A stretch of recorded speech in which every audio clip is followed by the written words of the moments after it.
ஆண்டவர் இயேசு இன்னைக்கு உங்களுக்கு ஒரு விசேஷமான செய்தி வைத்திருக்கிறார். என்ன தெரியுமா? இன்னைக்கு நிறைய பேருடைய பிரச்சனை கடன் பிரச்சனை. கடன் கடன் கடன்.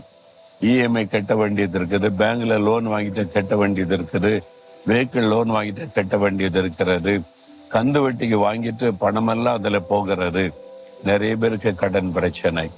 சாதாரண மக்கள்ல இருந்து பெரிய பிசினஸ் பண்ணுகிற கோடீஸ்வரர் வரைக்கும் கடன் பிரச்சனை. நீங்க கடன் பிரச்சனையில இருக்கிறீங்களா? அந்த மாதிரி ஆண்டவர் ஒரு வாக்கு கொடுக்கிறார் இன்றைக்கு. உபாகமம் 28:12 நீயோ கடன் வாங்குவதில்லை, அநேக ஜாதிகளுக்கு நீ கடன் கொடுப்பாய். இது தேவனுடைய வாக்கு தத்துவம்.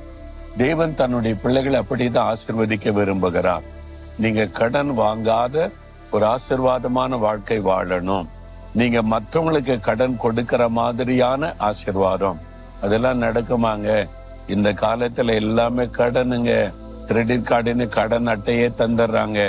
போன் பண்ணி கேட்கறாங்க கடன் வாங்கி கொள்ளுங்கன்னு சொல்லி. இந்த சோதனையை நீங்க ஜெயிக்கணும். அதுபடி கடன் இல்லாமல் வாழ முடியும் அப்படின்னா அதுதான் ஆண்டவருடைய வாக்கு தத்தம்.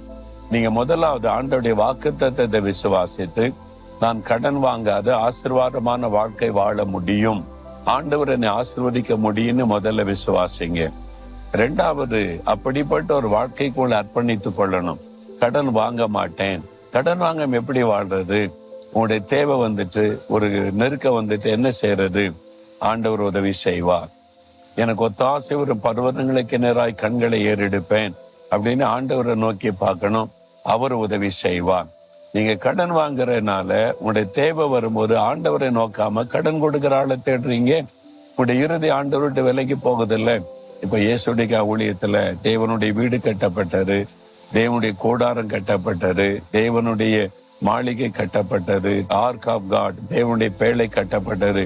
நிறைய கட்டடங்களை கட்டி இருக்கிறோம்ல. நான் கட்ட ஆரம்பிச்ச உடனே பேங்க் மேனேஜர்ஸ் என்னை தேடி வந்தாங்க எங்க ஆபீஸுக்கு. 2 மேனேஜர்ஸ் வந்து நீங்க கட்டடம் எல்லாம் கட்டுறீங்க, உங்களுக்கு எவ்வளவு கடன்னால நாங்க தருகிறோம், உங்க அக்கௌண்ட் எல்லாம் பெர்ஃபெக்டா இருக்குது, நாங்க தருகிறோம்னு சொன்னாங்க. என்ன சொன்ன தெரியுமா? நாங்க கடன் வாங்கி கட்ட மாட்டோம், முழங்கால நின்று கட்டுவோம். ஆண்டவரிடத்துல ஜெபித்து ஜெபித்து ஜெபித்து செய்ததுனால எந்த கடனும் இல்லாம எல்லா ஊழியத்தை நிறைவேற்ற கர்த்தர் கிருபை கொடுத்தார். கட்டடங்களை கர்த்தர் கட்டி கொடுத்தார். அப்ப கடன் வாங்க மாட்டேன். நம்முடைய விசுவாசம் யார் மேல இருக்கும்? கர்த்தர் மேல. அதுதான் ஆண்டவருக்கு பிரியம். நீங்க அவரை விசுவாசித்து அவரை நம்பி பற்றி கொண்டா உங்களுடைய தேவைகள் சந்திக்கப்படும். அப்ப நீங்க இந்த நாள்ல இனி கடன் வாங்க மாட்டேன், இருக்கிற கடனை நான் கட்டி முடிச்சுன்னு எனக்கு உதவி செய்யும், இனி கடன் வாங்காம உண்மை சேர்ந்து வாழ்வேன்னு சொல்லுங்க. கடன் இல்லாத ஆசீர்வாதமான வாழ்க்கையை கர்த்தர் உங்களுக்கு தருவார். இந்த வாக்குத்தத்தம் உங்களுக்கு உரியது. நீங்க சின்ன ஒரு பிசினஸ் செய்யலாம், கோடீஸ்வரனா இருந்து பெரிய பெரிய எக்ஸ்போர்ட் பிசினஸ் பண்ணலாம். நீங்க கூட தீர்மானம் எடுத்தீங்கன்னா கர்த்தர் உங்களையும் அப்படி ஆசீர்வதித்து உயர்த்துவார். அதே சமயத்துல ஆண்டவருக்கு கொடுக்க வேண்டிய அளவு நம்ம கொடுக்கணும். அவருடைய சுவிசேஷம் அறிவிக்கப்பட, அவருடைய ராஜ்யம் கட்டப்பட வருமானத்துல கொடுத்தல் இருந்தாதான் தேவன் உங்களை ஆசீர்வதிக்க முடியும். ஒரு தீர்மானமான வேத வசனத்தின்படி வாழ அர்ப்பணிக்கிறீங்களா? அப்படின்னா இப்போ இது ஒரு கடன் இருக்குது, கடன் பிரச்சனை விடுதலை வேணும்னா இதயத்துல கை வைங்க. இன்றைக்கு ஒரு அற்புதத்தை காண்பீங்க.